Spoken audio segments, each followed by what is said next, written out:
With Dead & Company's residency at the Sphere in 2025 approaching really quickly, I thought it'd be a good time to take a quick review of the pedalboard that John used for last year's residency at the Sphere, go over it quickly, and then also just talk about maybe some things we could expect to see again, and some predictions as well as to what might change and what John might actually use this time around.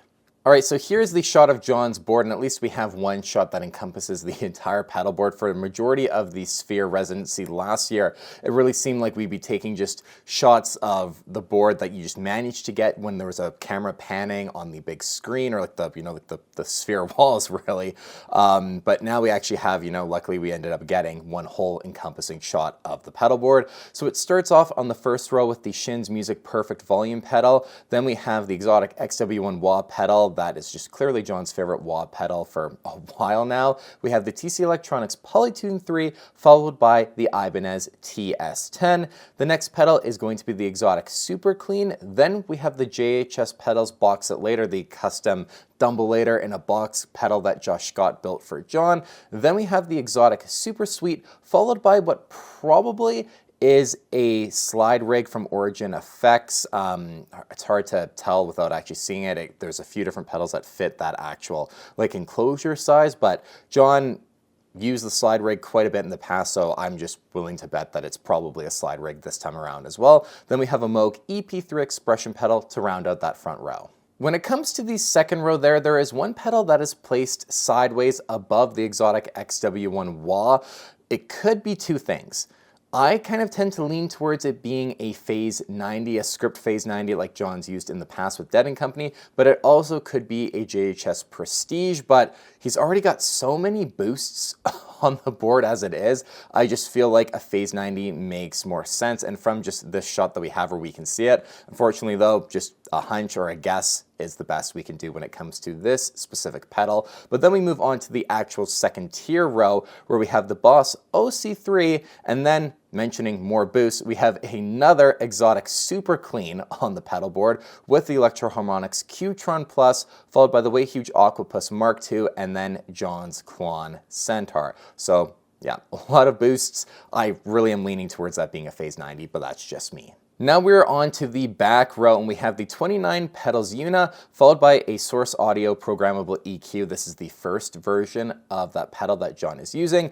Then we have the exotic X Blender, followed by the blacked out Boss CE2. Then we have the Artificial Blonde from JHS Pedals, which is just such a cool addition that John's been using with Dead & Company. Then we have the Korg SDD 3000 PDL, the pedal format of the SDD 3000, followed lastly by the Strymon Flint. So that is the board that John used for the Sphere residency. Rack unit might have had some stuff in it like the golden reverberator from Universal Audio. That's one that we commonly see in the rack unit just for some reverb for the amps. Mainly is the theory behind that, but as far as the board is concerned, this is what John was using. Now this is really where the fun part of the video begins.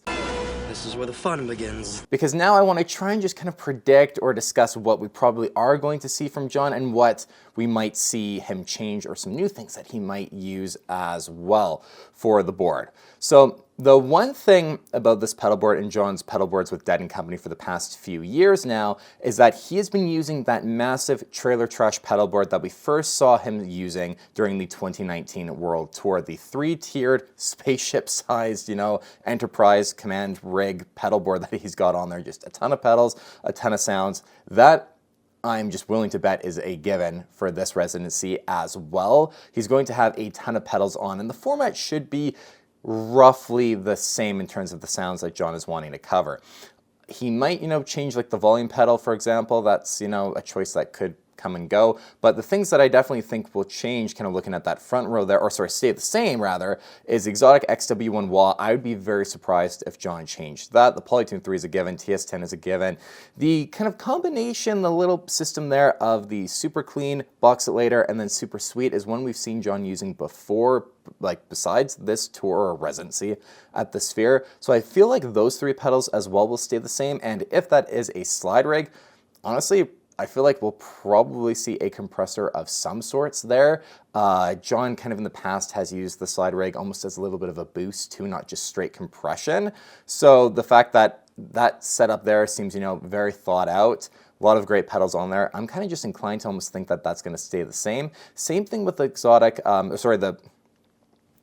same thing with the Moog EP3 expression pedal. That's going into the trem side of the Strymon Flint. That's something John's been doing before too. So I feel like that system there, for him to be able to actually control the trem side of the Flint, I feel like that also won't change. Now the second row will really depend here. The thing that I'm most interested almost to see is what Klon John brings out, because John actually did start using a non-blacked out Klon Centaur for the shows like the PRS 40th anniversary celebration show. He was using a regular Klon, not this blacked out version.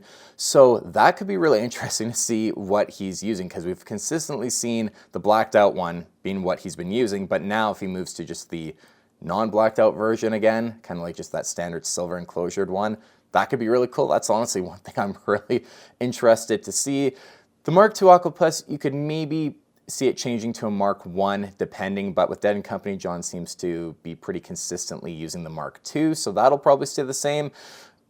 The other Super Clean I could see maybe being swapped out for Keeley Katana depending on space as well in that second row, but what I kind of think is going on with that system there, and it's what we've seen John do before as well, is that other Super Clean is actually in the loop of the Qtron Plus. So John then has that flexibility as well of running the Qtron with a boost inside of its own internal effects loop. Before he's done it with the Keeley Katana, but I think just for spacing reasons, primarily because the Super Clean is just a lot smaller. It's like that mini foot pedal footprint. It's probably why John has it there, because he can actually fit a clean boost in there and run it into the Qtron Plus if he wants. That's just the theory that I have, at least. And then looking at the pedal board, the Boss OC3, there is potential that John could upgrade to the Boss OC5. That's something we haven't seen him do, but I would be curious to see if he did upgrade and switch to the newer version, some different sounds that he could be using with that one. But the OC3 has been kind of the octave pedal that John stuck with for really the longest at this point also, but possibly OC5 I think could be a cool addition, just a little upgrade to the board there. And then as far as the back row goes, the 29 pedals Una, definitely, especially in the context of Dead & Company, is a pedal that John has been using a lot, especially for larger boards like this. I think it really does make sense that he's got that on the pedal board. So I feel like the Una is probably going to stick around. Same thing with the V1 Source Audio Programmable EQ. That one, I think too, we've just seen it so many times on boards with Dead & Company. I don't think that that one is going to change. But the Exotic X Blender is an interesting one. I'm not exactly sure how John is even using it.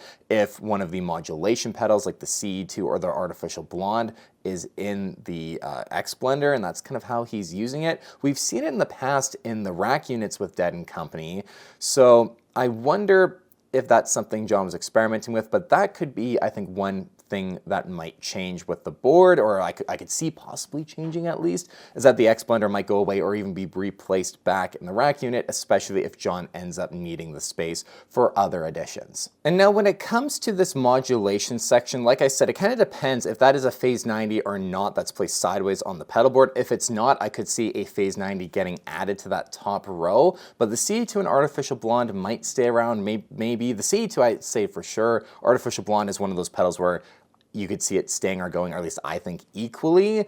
But it just would kind of depend what else John would use. I think it'd be really cool to also see him using one of the new Diamond vibratos. That'd be a really cool pedal to see him using, because they use the same chip even in the new version, the kind of the rebirth of Diamond, and the original vibrato is such a cool pedal used by a ton of really amazing artists, so well regarded in the pedal community. That's just a pedal that I'd love to see John using, but I don't think he would. The delay area as well is kind of cool, because the STD 3000 PDL is a very iconic pedal. I've talked about my own wanting of one because of the Edge, not even John.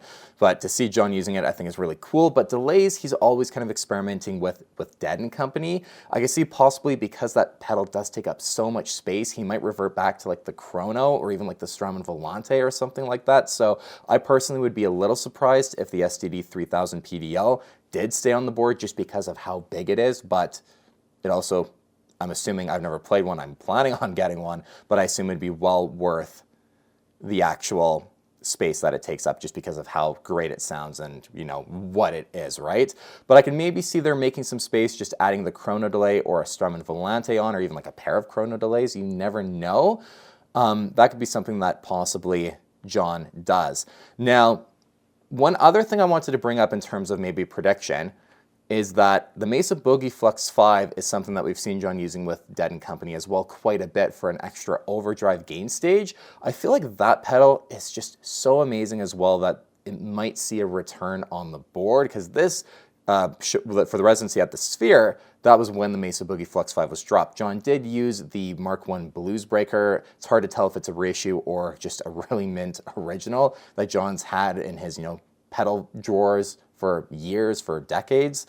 But I feel like maybe an additional overdrive stage is something that could get worked back into the mix. The Mesa Boogie Flux 5 just being one of those ones that would make the most sense in the context of what we've seen John use before. The other thing that he could do, but it's definitely more of his own kind of tone, not Dead & Company's, is do something where he adds in another TS10 so that he can go back to kind of the gain stacking setup that he's had before.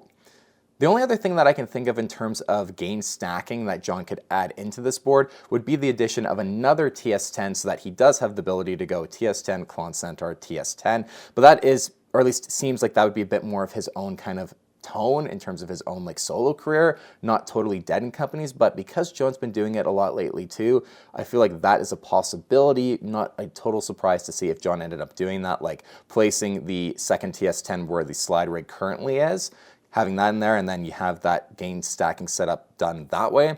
It's possible. I can see John possibly doing that. I mean, you never know. This also is Dead & Company's 10th anniversary celebration that they're doing, I believe. Even when you go look at tickets for the Sphere residency this year, it mentions 10th anniversary of Dead & Company. So John might go a little all out, and if he's already really struggling for space on a board of this side, I can maybe see him having like a sidecar system or something where he has the drives and kind of, the dry effects on one board, and then off to the side some of the more auxiliary effects that he doesn't need to tap dance around, or even like he could have like the Flint, for example, if it's being controlled from the EP3, he could have that just on a separate board because that doesn't need to be directly within reach, maybe, just depending on what he's doing. Like, you might not need to tap dance certain effects like that much. So I could see him maybe doing something like a dry pedal board and then a wet pedal board, and then it kind of be on either side of him a little bit. That could be really cool, and then that just opens up the possibilities for what he could do.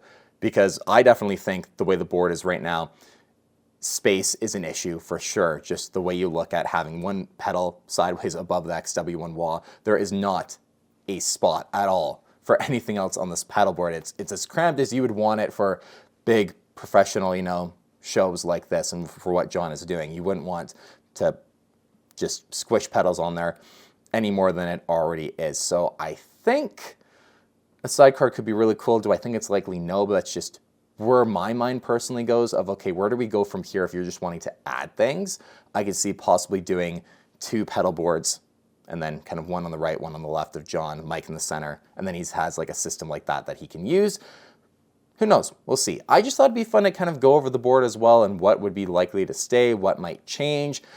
Majority of it, I think, will probably stay fairly similar, but there are areas that and things that we could see change. But yeah, I just thought that'd be kind of fun to go over and just guess and kind of basically, just kind of speculate on what might change and what might stay. So I thought you guys would enjoy that. But anyways, I'm really excited to cover everything that Dead & Company is going to be doing gear-wise, especially with John's tone and his gear for this upcoming 10th anniversary residency. So stay tuned to the channel for all of that content to come. Take care, guys. I'll see you on the next one. Anyway, go ahead and click the subscribe button if you like what you see.